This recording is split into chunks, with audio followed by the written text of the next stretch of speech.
अर्थसंकल्प सादर होण्यापूर्वी सोन्याचा भाव घसरल्याचं पाहायला मिळतंय। आज भारतामध्ये सोनं आणि चांदीच्या किमतीमध्ये मोठा बदल झालाय। सोनं मोठ्या प्रमाणामध्ये स्वस्त झालं असून 10 तोळे सोन्याचे भाव आतापर्यंतच्या तुलनेत 86,200 रुपयांनी कमी झालेत। सराफा बाजार उघडताच सोनं आणि चांदीच्या किमतीमध्ये अचानक घट झालाय, ज्यामुळे दागिने खरेदी करणाऱ्यांना मोठा दिलासा मिळतोय।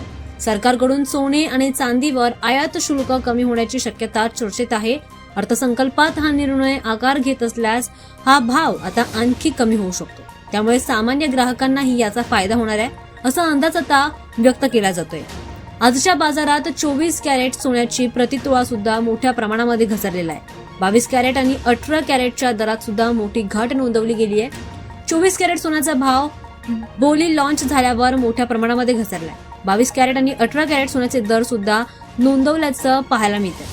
चांदीचा भाव सुद्धा अशाच काही किमतीमध्ये कमी झालेला आहे, त्यामुळे खरेदीदारांना मोठा दिलासा मिळतोय।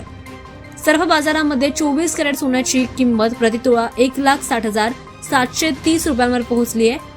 तीच शुक्रवारी 10 ग्रॅम 1,69,350 रुपयांवर होती। सोन्याच्या किमतीमध्ये मोठी घसरण झाली आहे। आज 22 कॅरेट सोन्याची प्रति किंमत 10 ग्रॅमची किंमत 1,47,350 रुपयांवर पोहोचली। त्यामुळे सोन्यात चांदीच्या किमतीमध्ये मोठा बदल झालाय। दरम्यान आता सोनं खरेदी करणाऱ्यांना देखील मोठा दिलासा मिळतोय। अर्थसंकल्प सादर होण्याआधी सोन्याच्या किमतीमध्ये झालेली ही घसरण खरेदीदारांसाठी एक चांगली संधी म्हणून पाहायला मिळते।